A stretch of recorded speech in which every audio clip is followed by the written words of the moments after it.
Ladies and gentlemen, the 1986 Calgary Flames may have not had as much talent as the Edmonton Oilers or other teams in the league, but they overachieved so much they came within literally a goalpost. Because if Brett Hull would have scored in that key game in Montreal, the final series against the Habs would have been completely different. Today we're going to be going over how Calgary built that 86 final team, Stanley Cup final team, and a run towards the Cup. Now, it was enough momentum from 86 to win in 89 in a revenge victory against Montreal. But I think what really hurt Calgary in the playoffs that year was injuries and playing so many games back-to-back in the playoffs, tough games in the regular season at the end to lead to the playoffs. And, a second-place team usually didn't win a cup back then, and that's what happened that year because, 40 victories. It was hard fought in the Campbell Conference side. Now, they were second in the Smythe division. Again, second in the Campbell that year. There were 23-11-6 at home, 17-20-3 in the road. Now, were the best defense as well. They scored 354 while giving up 315. Now, Cliff Fletcher put together the team, led by the great Bob Johnson, who was strong, of course, later on in the Pittsburgh program. Now, this was Calgary's 6th season in Calgary in the NHL and a 14 for the Flames franchise in the NHL because, of course, they moved to Atlanta. Now, they overcame a franchise record 11-game losing streak to finish second in the Smythe and also captured the franchise's first Clarence S. Campbell Bowl as Campbell champs. In doing so, they became the first Calgary team to reach the Stanley Cup Finals since the great Calgary Tigers in 23-24 against Montreal. The Flame season ended in the hands of the Habs, who defeated Calgary in 5 games in the final. Montreal lost the first game in Calgary. Scotland scored in overtime in Game 2, and the rest was history. Now, the season began with the departure of franchise leading scorer Kent Nielsen, who was sent to the Stars in a trade. Rookie goalie Mike Vernon also had a great year, emerged as the team's number 1, and Joey Mullen was acquired in a major trade midway through the season. Now, the great Gary Suter captured a Calder as the league's top rookie, while also being named to the NHL All-Rookie team. Additionally, Suter was the team's lone representative of the 86 All-Star Contests, and Haakon Lube captured the Molson Cup.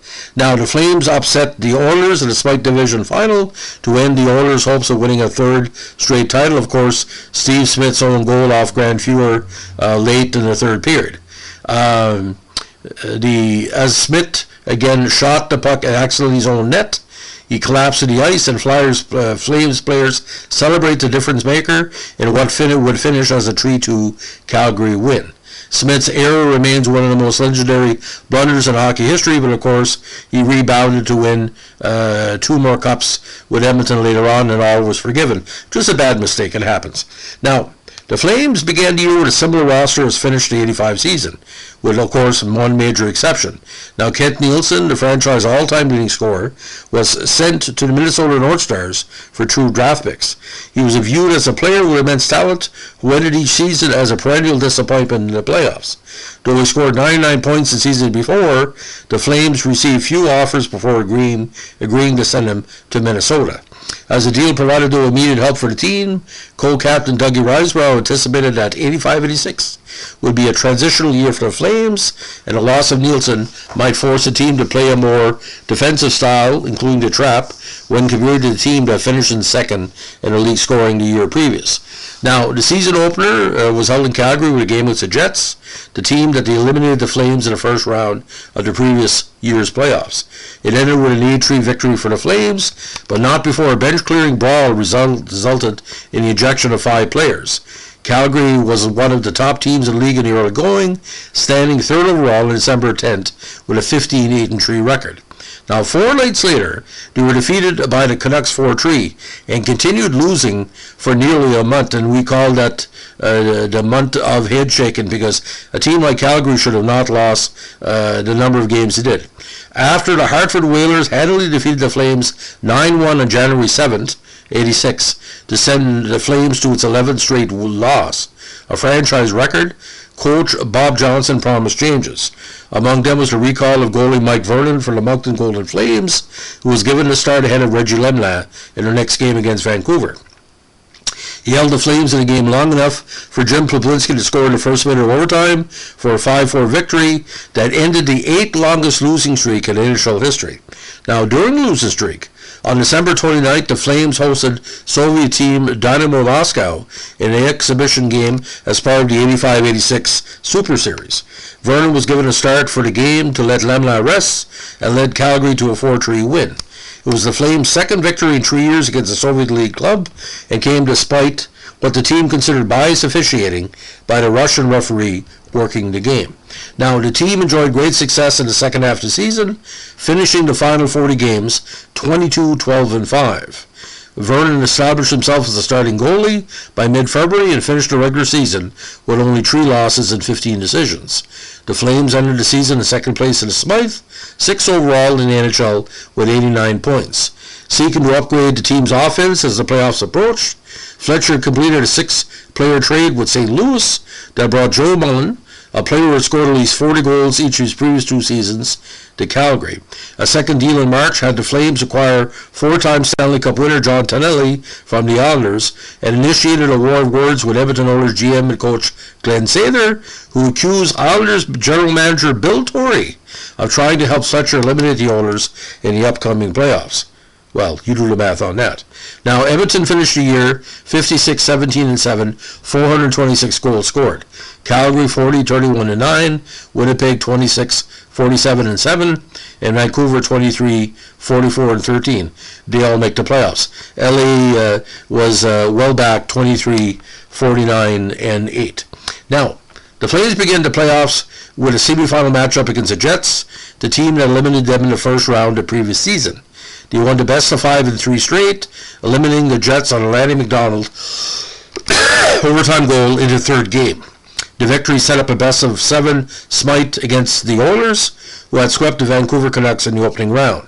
Now, the Flames opened the series at Edmonton with a 4-1 win, the first loss the Oilers had suffered on home ice in 18 playoff games, and then the fun started. The 2 teams traded victories through the first 6 games, leading to a deciding 7 contests in Edmonton, which I watched live, and it still amazes me how Calgary won this. They stepped out to an early 2-0 lead before the Oilers tied it. Now, disaster for Oiler fans then struck at the 5:14 mark of the third. Oilers rookie defenseman Steve Smith, attempting to play the puck from behind his own goal line, accidentally shot the puck off Oilers goalie Grant Fuhr's skate and into his own net. As Smith collapsed to the ice in shock, the Flames celebrated a goal that was ultimately credited to Perry Berzak. He was the last Flame to touch the puck, though he was no longer on the ice when it went in. The Oilers were unable to come back, losing the game 3-2, the series 4-3, and ending their hopes of winning a 3rd straight Stanley Cup. Smith's blunder remains one of the most legendary errors in sports history. But again, things happen. But the fact is, ladies and gentlemen, they're ahead only 3-2 with 15 minutes left. Edmonton couldn't score, so you do the math on that. Now, the Campbell Conference final against the Blues was also a back-and-forth affair in which the Flames took a 3-2 lead into the 6th game in St. Louis. Calgary led the 6th game 5-2 with 12 minutes to play before 3 quick goals by the Blues sent the game into OT. Former Hab Doug Wickenheiser eventually scored to win the game for the Blues. The comeback came to be known as the Monday Night Miracle in St. Louis, but, however, the Flames rebounded in Game 7, winning 2-1 to claim the first Clarence S. Campbell Bowl in franchise history as Campbell Conference champions. The victory also sent the Flames in the first Stanley Cup final, and it was the first time a squad representing the city played in the final since the Tigers lost to the Habs in the 24 Stanley Cup title event. Now, the All-Canadian final, the first one technically since 1967. Calgary opened the series with a convincing 5-2 victory at home in the battle of rookie goalies, Vernon against Patrick Roy. Now, Calgary had led 2-0 for most of Game 2, but they tied it up, and even the series with a goal at only 9 seconds in overtime on a set play between him and Mike McPhee. Scruglin's game tied the series and sent it back to Montreal. Now, already missing 3 key players in Kerry Wilson, Colin Patterson, Nick Foytu due to injury, the Flames had lost their top scorer Joey Mullen to a neck injury during the Game 2 loss. The Canadians also won the turn game as the series shifted to Montreal, mostly because Brett Hull had a chance to put Calgary in a good stead in the contest, but hit the post, and Montreal eventually rebounded.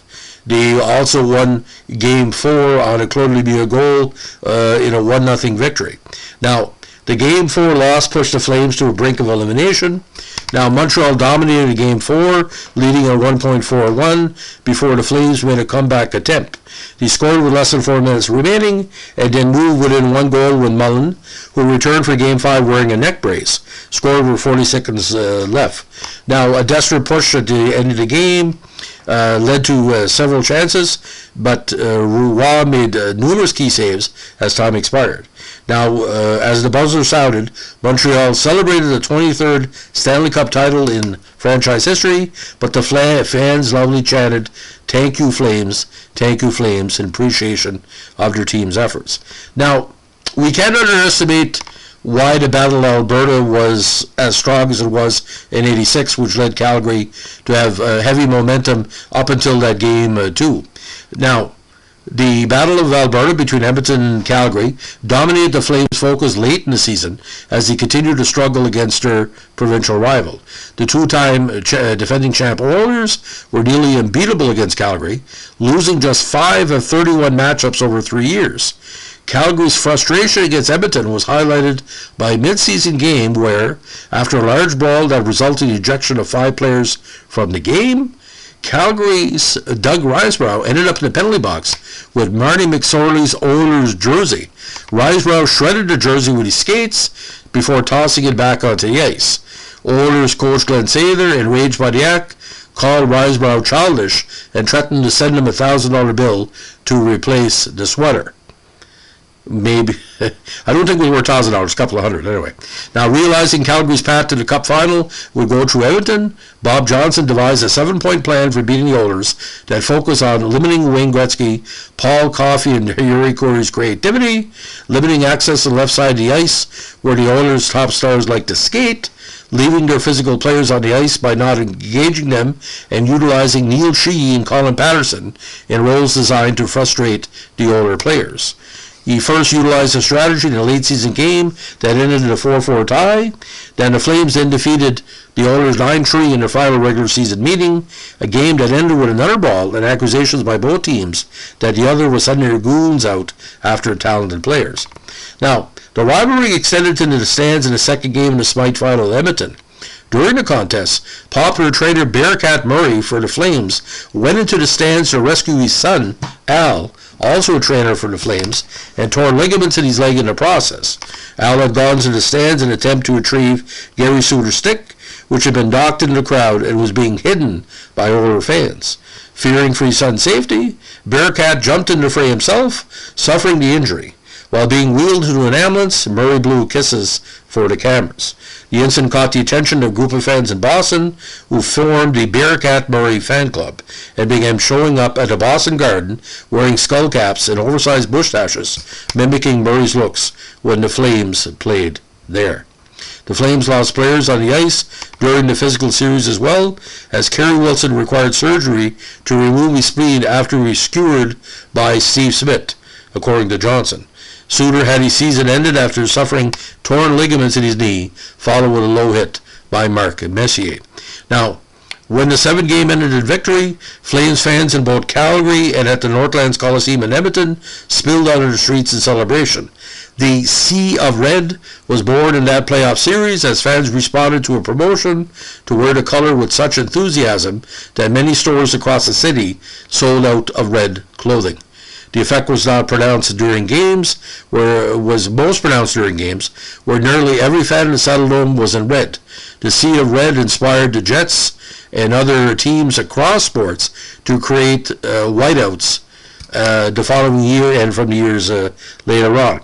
Now, this year was a very weird, a very balanced attack for Calgary. Now, Dan Quinn had 30 goals in the regular season, 8 in the playoffs. McDonald had 28 regular season, 11 in the playoffs. And Suter, 68 points, and 10 points in a limited playoff run. Al McGinnis had a good year with 87 points combined, regular season and playoffs. Håkan Loob at 31 goals. Joel Otto at 25 counters, that did Jim Plebinski. Kerry Wilson at 29. Steve Bozek at 21.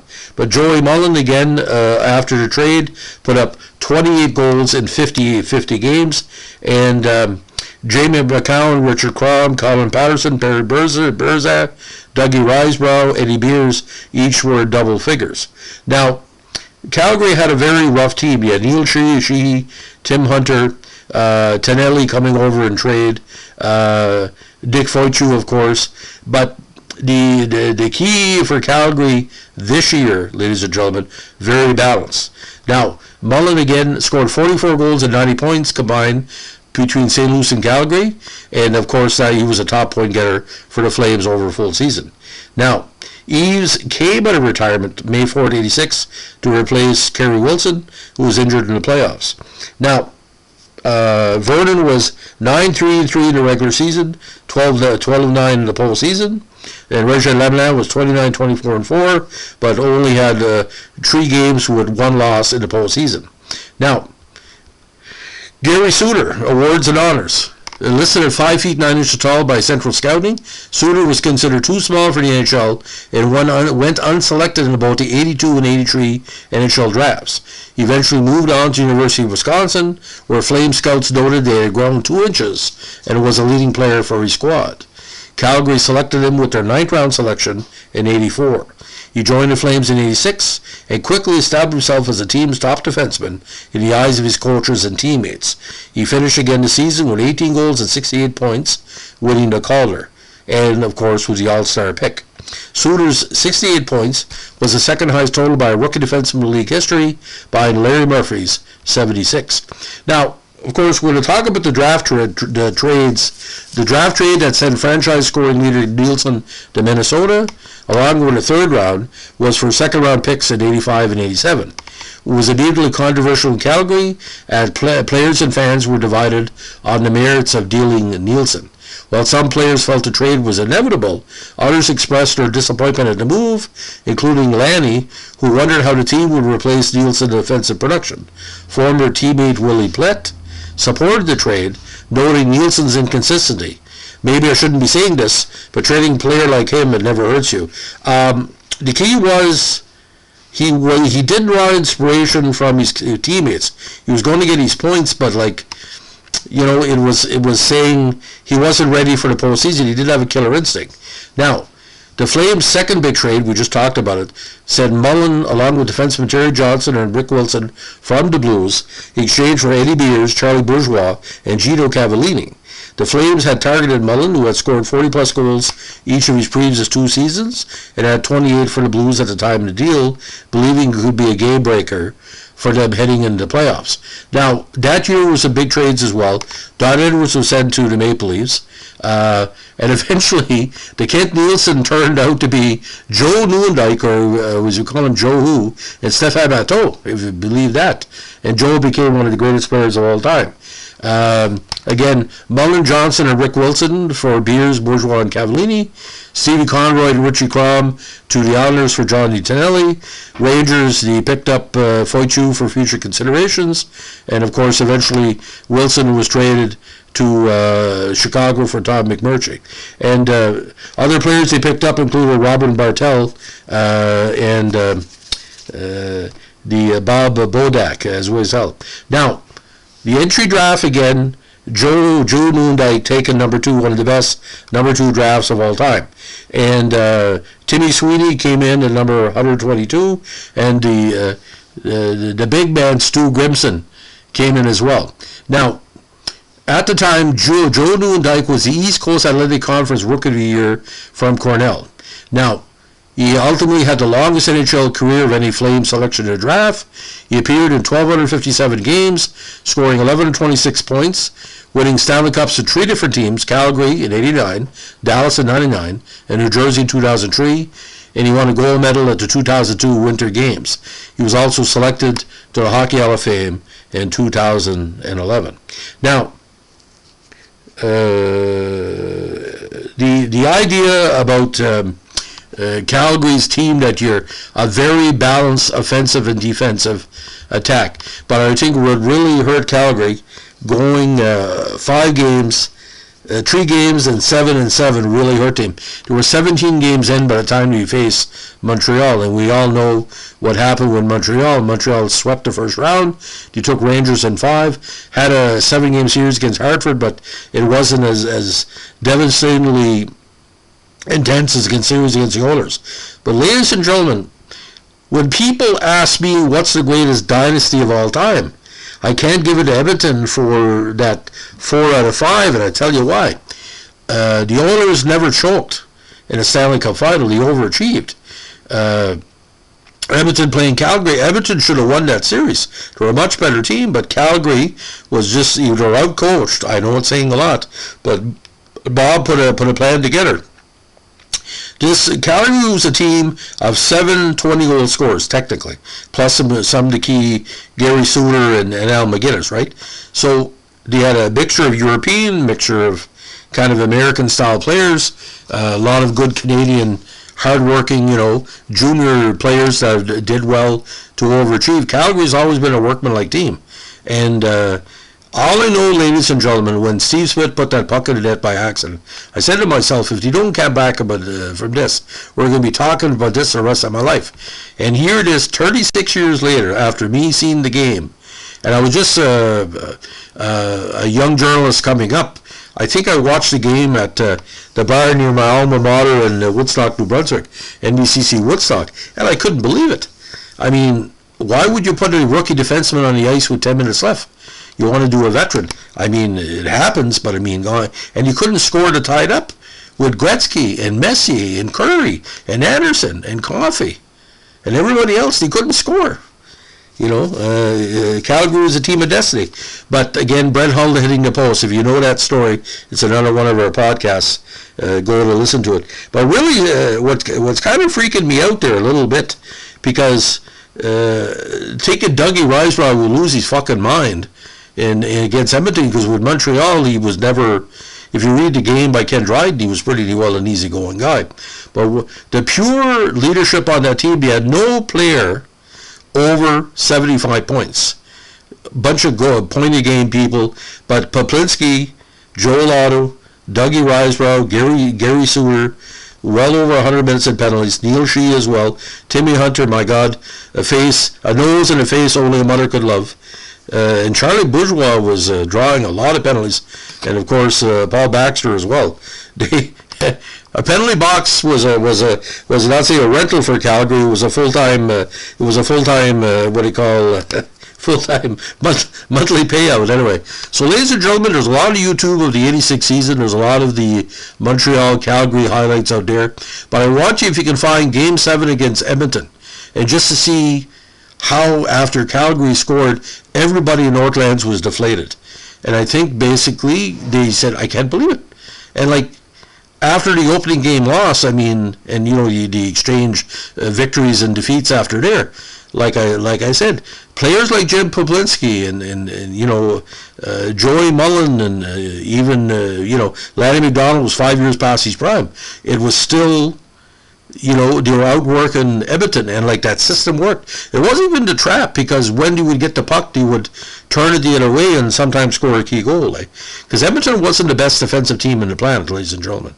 So that's the long story and the legend of the 1985-86 Calgary Flames. If you're a Calgary Flame, by the way, my hometown high school of Dalhousie Regional High stole the Calgary shirt to present the Condors in green, trying to pretend that the Condors, the Flames and the Calgary Flame logo was like the Condors. One of the biggest rip-offs in high school sports history. If anyone is involved with Calgary management, you can still sue, because he kept that Calgary logo as green as their logo for years without permission, ladies and gentlemen. So I'll leave it with that. So if you like what we're doing here, we're a Calgary Vintage Podcast. Give us a like, comment, or subscribe. And don't forget, ladies and gentlemen, if you're a Calgary Flame, you're a flame for life. Thanks for listening. Bye.